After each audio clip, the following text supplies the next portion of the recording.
Hello students, तो board exams लगभग ख़त्म हो चुके हैं। तो आइए ज़रा सा टॉपिक पर आए, ख़ास करके उन लोगों के लिए जिन्होंने नीट के लिए फॉर्म भर रखा है। तो कुछ कॉन्सेप्ट्स ज़रा क्लियर कर लिया जाए। आज मैं अपने वीडियो के ज़रिए आपको बताऊंगी कि हार्ट बीट जो होता है वो कैसे रेगुलेट होता है। तो इम्पल्स ट्रांसमिशन, आप जानते हो कि कोई भी एक्शन अगर बॉडी में होना है, मस्कुलर एक्शन होना है, तो उसके लिए ज़रूरी है कि उसमें इलेक्ट्रिकल इम्पल्स कंडक्ट हो।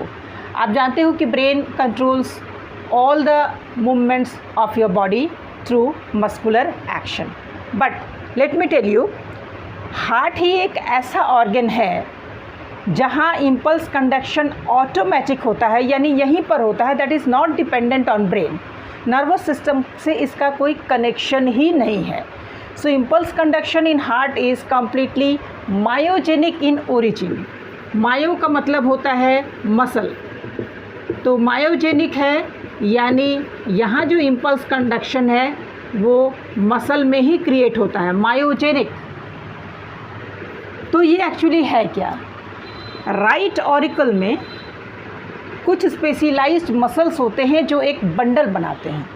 ये जो स्पेशलाइज्ड मसल्स हैं इनको कहते हैं SA node, sino atrial node. Sino atrial node ये वो हिस्सा है जहाँ एक्स्ट्रा सेल्यूलर फ्लूइड में सोडियम आयंस की मात्रा बहुत ज़्यादा होती है। तो जाहिर है, जैसा कि आप जानते हो, इम्पल्स ट्रांसमिशन में क्या होता है कि sodium ions pass through the membrane of the cell and initiates potential difference, यानी करंट कंडक्शन के लिए सोडियम आयंस ज़रूरी है। तो इस एरिया में ये खास स्पेशलिटी होती है। In normal condition heart beats about 70 to 80 times per minute. ये है हार्ट बीट का रेट। इसका मतलब है कि साइनो आर्ट्रियल नोड में 70 to 80 टाइम्स इम्पल्स जनरेट होता है। तो जब इम्पल्स जनरेट होता है तो impulse passes immediately on both the auricles, because muscles of the auricles are interlocked. आप जानते हो कि कार्डियक मसल्स जो हैं वो बहुत स्पेशलाइज्ड मसल्स हैं, उसमें इंटरकैलेटेड डिस्क्स होते हैं। तो naturally once the impulse is generated over here, that continues immediately on both the auricles, so both the auricles contract simultaneously. But ventricular chamber के जो मसल्स हैं, that is not in direct contact with the auricular muscles. तो जब ये impulse conduct होता है तो this impulse comes to this node which is present at the junction of auricle and ventricle. ये एक्चुअली हार्ट के posterior wall में attached होता है। तो this is known as AV node, auriculo ventricular node. तो इम्पल्स यहाँ पहुँचता है। By the time both the auricles finishes its contraction, दोनों ऑरिकल्स का कॉन्ट्रैक्शन ओवर हो चुका होता है because of the impulse conduction over here.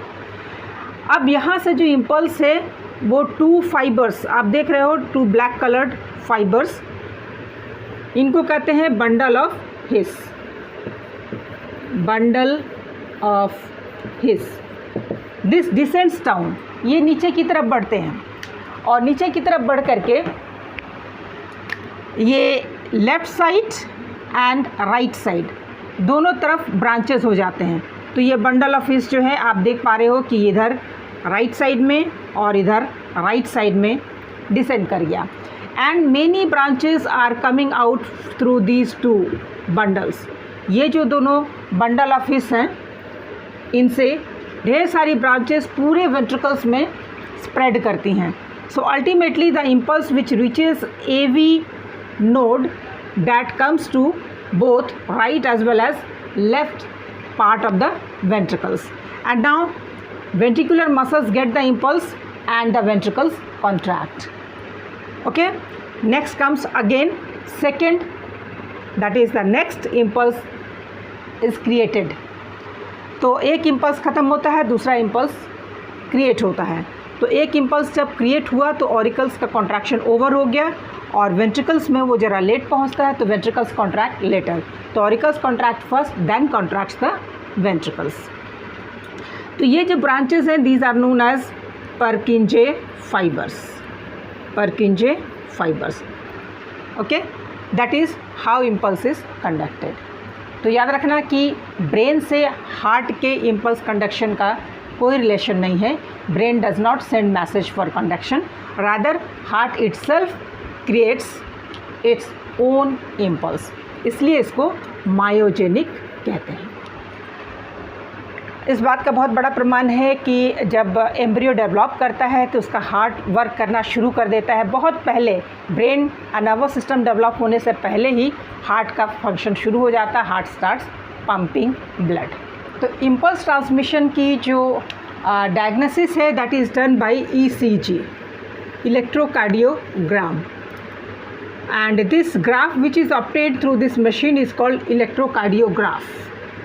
तो इलेक्ट्रोकार्डियोग्राफ जब हम निकालते हैं, नॉर्मल ग्राफ बनता है वो कुछ यूँ है जो हम देख सकते हैं एज PQRST, जिसमें P दिस स्ट्रक्चर, ये जो पोर्शन है P that shows the depolarization of atrial, यानी SA नोड में जब इम्पल्स क्रिएट होता है और आर्ट्रियम, दोनों आर्ट्रिया जब कॉन्ट्रैक्ट करते हैं तो ये शो करता है दोनों आर्ट्रियम के इम्पल्स ट्रांसमिशन को। वहाँ पर जो करंट पास होता है आर्ट्रियम को, उसको शो करता है P, that is contraction of atrial muscles. और कॉन्ट्रैक्शन कब होगा? जब वहाँ इम्पल्स रिसीव होगा। ओके, इसके बाद QRS, यहाँ से लेकर के यहाँ तक ये जो शार्प है, तो Q जो है थोड़ा सा डाउनवर्ड आता है, उसके बाद RS, तो ये कॉम्प्लेक्स है QRS जो वेंट्रिकुलर कॉन्ट्रैक्शन को दिखाता है। जब वेंट्रिकल्स कॉन्ट्रैक्ट करते हैं, जैसा कि मैंने कहा कि ऑरिकल्स पहले कॉन्ट्रैक्ट करते हैं, वेंट्रिकल्स बाद में कॉन्ट्रैक्ट करते हैं, तो वेंट्रिकल्स जब कॉन्ट्रैक्ट करते हैं तो उसको शो करता है QRS, यानी डीपोलराइजेशन ऑफ वेंट्रिकल्स। तो जहाँ डीपोलराइजेशन होगा यानी करंट पास करेगा, तो वेंट्रिकल कॉन्ट्रैक्ट किया। और T, ये जो आप देख पा रहे हो दिस वेव, T शो करता है रीपोलराइजेशन ऑफ वेंट्रिकल, यानी वेंट्रिकल अपने पोजीशन में वापस आता है, यानी रेस्टिंग फेज में जाता है, that is repolarisation. Repolarisation resting phase में जाने को कहते हैं। डीपोलराइजेशन जब करंट पास होता है उसको कहते हैं, यानी जब एक्शन पोटेंशियल डेवलप करता है। तो हाउ इम्पल्स इज ट्रांसमिटेड आप इसमें न्यूरॉन में भी देख सकते हो। तो रीपोलराइजेशन डीपोलराइजेशन का कॉन्सेप्ट और बढ़िया से समझ में आएगा, मैं उसके लिए अलग वीडियो बना दूँगी। तो इस ग्राफ को देख करके समझ में आता है कि इम्पल्स ट्रांसमिशन जो रिदमिकली होना चाहिए वो हो रहा है कि नहीं। अगर इसमें यूनिफॉर्मिटी है, ईच सेक्शन में यूनिफॉर्मिटी है depending upon the time interval and the spike, इसका जो हाइट है, वो सारे कुछ अगर इक्वल जा रहे हैं तो आपका हार्ट सही से काम कर रहा है, इम्पल्स सही काम कर रहा है। अगर इसके इंटरवल्स में चेंजेस आता है या इसके स्पाइक में चेंज आता है तो that shows some defect. Suppose अगर P कुछ ज़्यादा फ्लैट हो गया, इट मीन्स कि दोनों आर्ट्रियल वॉल जो है उसमें इम्पल्स ट्रांसमिशन बहुत डिले हो रहा है, and that is because the arterial chambers has enlarged because of some pathogenic condition. It may be due to rheumatic fever और एनी अदर केस। ओके, उसी तरह से अगर R फ्लैट दिखता है, अगर ये एकदम से पॉइंटेड ना हो करके ऐसा होता है, तो that suggest the insufficient oxygen being received by ventricles for its action. और ये अगर टाइम इंटरवल इंक्रीज़ करता है तो that shows the slow impulse transmission through different chambers of the heart. तो इसकी रेगुलरिटी देख करके ही समझ में आती है कि हार्ट सही से फंक्शन कर रहा है कि नहीं। इसलिए यूजुअली डॉक्टर्स सर्टेन एज के बाद, चूँकि हार्ट का फंक्शन बहुत ज़रूरी है, it supplies blood to different parts of the body including brain, तो हार्ट का फंक्शन बहुत इंपॉर्टेंट है। आप जानते हो कि हार्ट अगर फंक्शन करना बंद कर दे तो that means end of the life. तो ECG करवाना बहुत ज़रूरी हो जाता है। ECG से हमें समझ में आता है कि हार्ट की फंक्शनिंग नॉर्मल है या नहीं है, अकॉर्डिंगली हम उसकी मेडिकेशन या देखभाल कर सकते हैं।